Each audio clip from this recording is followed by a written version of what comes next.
Hello, and welcome to the Intel Brief, your daily intelligence briefing on global geopolitics. Today is Wednesday, 14 August.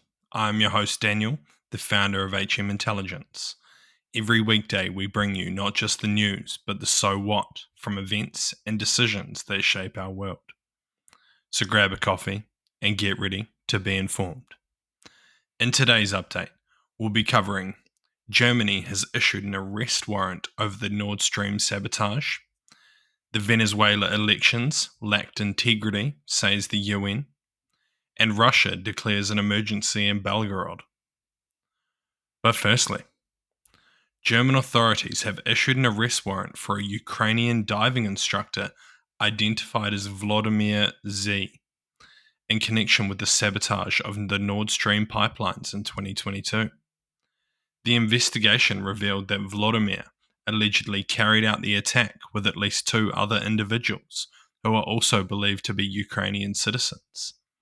The suspect was last known to be residing in Poland, but Polish authorities were unable to act on the warrant as he has not reportedly fled the country.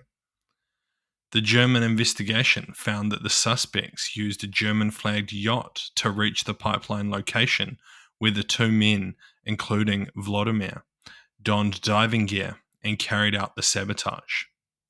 Despite identifying the suspect, no links have been found between him and the Ukrainian government. The Nord Stream pipelines, which were crucial for transporting Russian gas to Europe, became a focal point of controversy, particularly after the Russian invasion of Ukraine in 2022. On September the 26th, 2022, multiple explosions along the pipelines caused significant gas leaks, prompting investigations by Germany, Denmark, and Sweden. However, the Danish and Swedish probes were unable to identify a suspect. The blasts led to widespread speculation about the responsible party, with accusations between Russia and Western countries. Although Ukrainians were suspected early on, Ukrainian President Zelensky denied any state involvement. So what? It seems highly unlikely that this dive instructor acted alone and without the direction of some state entity. However, this does not mean it has to be Ukraine. It is also possible that Russia could have been the directors of this attack in an attempt to reduce European support for Ukraine. One thing that will be interesting is to see if Ukraine attempts to locate and, if identified, extradite Vladimir to Germany to face trial. As if Ukraine was not part of the sabotage, then surely they would want him to face justice and get to the bottom of this current mystery. And next, a UN panel has criticized Venezuela's National Electoral Council for failing to demonstrate basic transparency and integrity in the processing of the results from the country's recent election. The council declared Maduro the winner, but has yet to provide any evidence or a detailed breakdown of votes. The opposition has claimed they have evidence showing that their candidate was the true winner by a significant margin. The disputed results have led to widespread protests, resulting in at least 23 deaths and dozens of injuries, and also thousands of arrests. The UN panel's report highlighted the Council's refusal to release polling results in an unprecedented move in the modern democratic election system, and has severely undermined confidence in the outcome. UN Human Rights Chief Turk expressed deep concern over the climate of fear in Venezuela following the election, condemning the high number of arbitrary detentions and the disproportionate use of force against protesters. He criticized the use of criminal law to restrict freedom of expression and peaceful assembly. Meanwhile, Venezuela's government is considering new laws that critics argue could target opponents to Maduro, including tougher regulations on NGOs and potentially banning future foreign election observation missions. So what?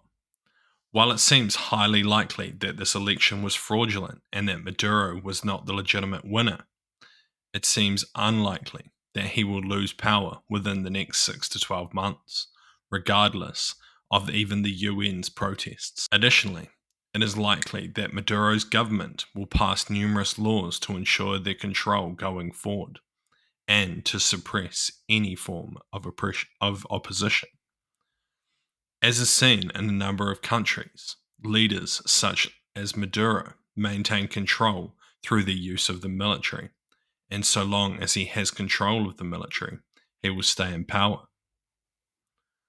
And lastly, the Belgorod regional governor has announced that the situation in his region remains highly difficult and tense due to the ongoing shelling from Ukrainian armed forces. The attacks have resulted in the destruction of homes, with civilian casualties and injuries reported. In response, he stated that a state of emergency would be declared at the regional level, with plans to request the governmental commission to escalate this to the federal state of emergency.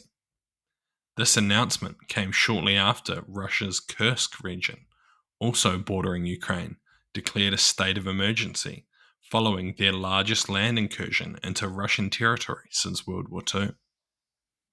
The governor reported on Tuesday that the Ukrainian armed forces had attacked 2 more Russian settlements, further exacerbating the tense situation. So what?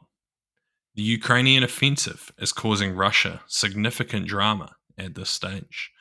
It is requiring them to split their resources and transfer key assets away from their offensive operations in the Donetsk region. While there are some clear risks with this operation, such as a large number of troops being cut off, it seems to be going well at this stage. While OPSEC is still high over this current operation, it seems almost certain that Ukraine has continued their push forward, even in the face of mounting defense and sustaining casualties. Thank you for listening to the Intel Briefing, your daily intelligence brief on global geopolitics, brought to you by HM Intelligence. If you want to support the podcast, tell your friends to help them stay informed and leave us a 5-star review. Or if you want to learn more about intelligence, why not take one of our courses? They're all online, self-paced, and affordable. Thank you for listening. I've been your host, Daniel, and I'll see you next time.